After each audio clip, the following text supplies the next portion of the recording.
కురుక్షేత్ర మహాభారత యుద్ధం ప్రారంభ సమయంలో శ్రీకృష్ణుడు అర్జునుడు మధ్య జరిగిన సంవాదాన్ని 700 శ్లోకాల భగవద్గీతను మహాభారత గ్రంథంలోని భీష్మ పర్వంలో శ్రీ వేదవ్యాసుల వారు నిక్షిప్తం చేశారు. వేదాలు మరియు ఉపనిషత్తుల సారం భగవద్గీత.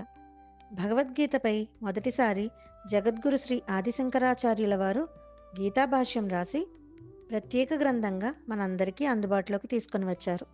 ఆ తరువాత శ్రీ రామానుజాచార్యులు మరియు శ్రీ మధ్వాచార్యుల వారు కూడా వారి వారి ఆలోచనలకు తగిన విధంగా భగవద్గీతపై భాష్యాలు వ్రాశారు.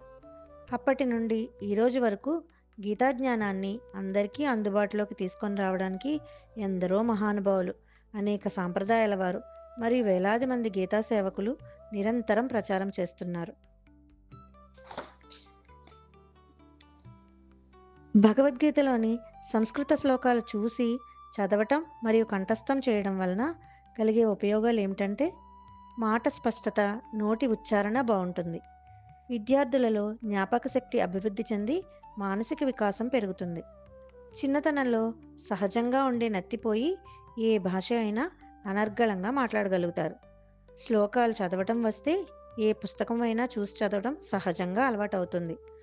బీజాక్షరాలు ఉన్న భగవద్గీత శ్లోకాలు ప్రతిరోజు చదవటం వలన శరీరంలోని నాడులు ఉత్తేజం చెంది జీవితాంతం ఆరోగ్యంగా, ఆనందంగా జీవిస్తారు.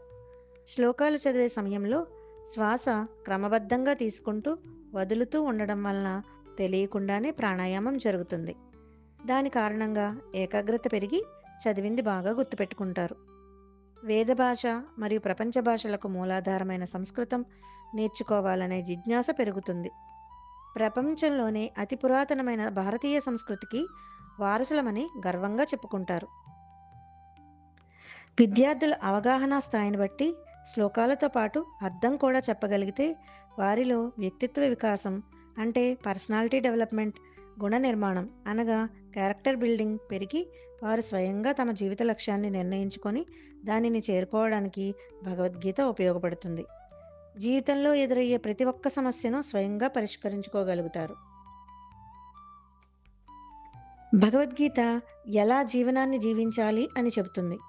ఏదైనా కష్టం వస్తే దాని నుంచి నేర్చుకుని ఎదుగు అని భగవద్గీత నేర్పిస్తుంది. మొదట నీ గురువు నుంచి నీవు జ్ఞానం అడుగు, తరువాత ఆచరించు అని నేర్పిస్తుంది. నువ్వు గొప్పవాడవవ్వు అని కాకుండా గొప్ప పని చెయ్యి అని నేర్పిస్తుంది. ఈ ప్రపంచం ప్రక్కవారి నుంచి తీసుకో తీసుకో అని నేర్పిస్తుంది. కానీ భగవద్గీత భగవంతునికి ఏమివ్వాలి, సమాజానికి ఏమివ్వాలి, ధర్మానికి ఏమివ్వాలి అని నేర్పిస్తుంది. ప్రపంచం ఆనందంగా ఉండు అని చెప్తుంది. కానీ భగవద్గీత ఆనందాన్ని పంచు అని నేర్పిస్తుంది. ఆనందంగా ఉండాలని ప్రయత్నిస్తే మనం ఆనందంగా ఉండలేము. ఆనందాన్ని అందరికీ పంచితే మనం ఆనందంగా ఉంటాము. 5 తత్వాల గురించి భగవద్గీతలో చెప్తారు. 1 జీవుడెవరు, 2 భగవంతుడెవరు, 3 కర్మ అంటే ఏమిటి, 4 కాలస్వరూపం అంటే ఏమిటి, 5 ప్రకృతి అంటే ఏమిటి అని భగవానుడు ఈ 5 తత్వాల గురించి మానవుడు తెలుసుకోవాలని భగవద్గీతలో చెప్పారు. ఈ 5 విషయాలను తెలిపేది భగవద్గీత.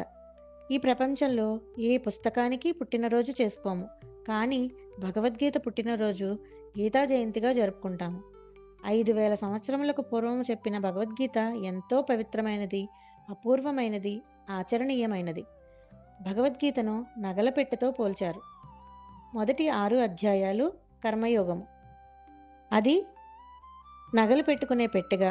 తర్వాత 6 అధ్యాయాలు జ్ఞానయోగము, అంటే ఆ పెట్టె యొక్క మూతగా.